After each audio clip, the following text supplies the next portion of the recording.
తెలుగు కథలు యూట్యూబ్ ఛానల్కి స్వాగతం సుస్వాగతం. శ్రోతలకి నమస్కారం. ఈరోజు చదవబోయే కథ కనువిప్పు. రచన పట్టణం పి. శారద. ఇది ప్రతిలిపిలో ప్రచురించడం జరిగింది. ఇక విందామా? అమ్మా, ఈరోజు మా స్కూల్ వార్షికోత్సవం, నువ్వు వస్తావా అంటున్న రాముతో, లేదు రాము, ఈరోజు అమ్మగారు అయ్యగారు బయటికి వెళ్తారంట, నేను ఇంట్లోనే ఉండాలి, నేను రానమ్మా అంది తల్లి శాంతమ్మ. నాగభూషణం ఇంట్లో వంట చేస్తుంది. భర్త వదిలేస్తే తను పిల్లాన్ని తీసుకుని ఉంటుంది. లాయర్ కూతురు సుమ రాము క్లాసే. రాము చురుకైన విద్యార్థి అవడంతో స్కూలు యాజమాన్యం రాముని ఉచితంగా చదివిస్తుంది.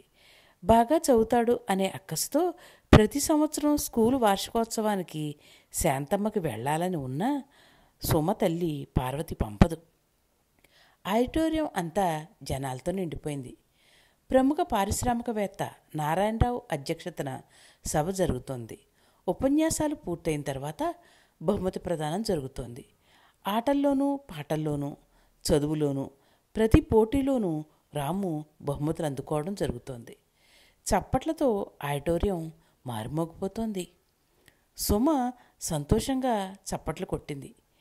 సుమ తల్లి పార్వతి ఉరిమి చూసింది సుమ వంక. నారాయణరావు రామ్ వివరాలు తెలుసుకుని, ఈ పిల్లాడి చదువు బాధ్యత నేనే తీసుకుంటాను, ఎంతవరకైనా నేనే ఖర్చు పెడతాను అని ప్రకటించాడు. అందరూ సంతోషంగా చప్పట్లు కొట్టారు. సభ ముగిసిన తర్వాత సుమ రాముని అభినందించి, రాము, మా కారులో ఇంటికి వెళ్దాం రా అంది. ఇంతలో పార్వతి సుమ చెయ్యి పట్టి లాగి, వద్దు, ఎప్పటికే ఆలస్యమైంది, రా వెళదాం అంటూ లాక్కుపోయింది. నారాయణరావు గారు తన కారులో రాముని ఎక్కించుకుని తీసుకువెళ్ళారు. ఇద్దరు కార్లు ఒకేసారి ఇంటి వద్ద ఆగాయి. రాము, ఎక్కడేనా నువ్వు ఉండేది అని అడిగారు పెద్ద బంగ్లాన్ని చూసి. లేదు బాబు, ఇది మా అయ్యగారి ఇల్లు, మా అమ్మ వీరింట్లో వంట మనిషిగా పనిచేస్తోంది అన్నాడు. నాగభూషణం కారు దిగి, రండి నారాయణరావు గారు అంటూ ఇంట్లోకి ఆహ్వానించాడు. అంత పెద్దిల్లు ఉంది కానీ వీళ్ళకి పెద్ద మనసు లేదు అనుకున్నాడు నారాయణరావు.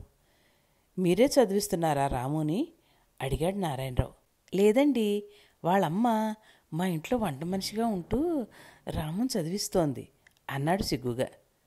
చూడండి నాగభూషణం గారు, రాము దగ్గర సరస్వతి ఉంది కానీ లక్ష్మి లేదు. మనలాంటి వాళ్ళం చేయూతనివ్వాలి. నేను కూడా ఇతరుల సహకారంతోనే ఇంతవరకు వచ్చాను. మూలాలు మర్చిపోకూడదండి. నేను ఒక ట్రస్ట్ పెట్టి దాని ద్వారా పిల్లల్ని చదివిస్తున్నాను. ఇంజనీర్లు, లాయర్లుగా ఎదిగిన వాళ్ళు ఎంతోమంది ఉన్నారు.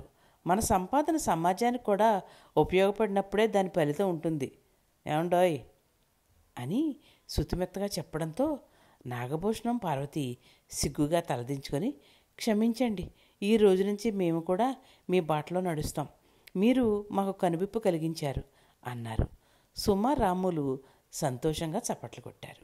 కథ సమాప్తం. ఈ కథ మీకు నచ్చినట్లయితే మరిన్ని కథల కోసం మా తెలుగు కథలు యూట్యూబ్ ఛానల్ని లైక్ చేయండి, కామెంట్ చేయండి, షేర్ చేయండి, సబ్స్క్రైబ్ చేయండి.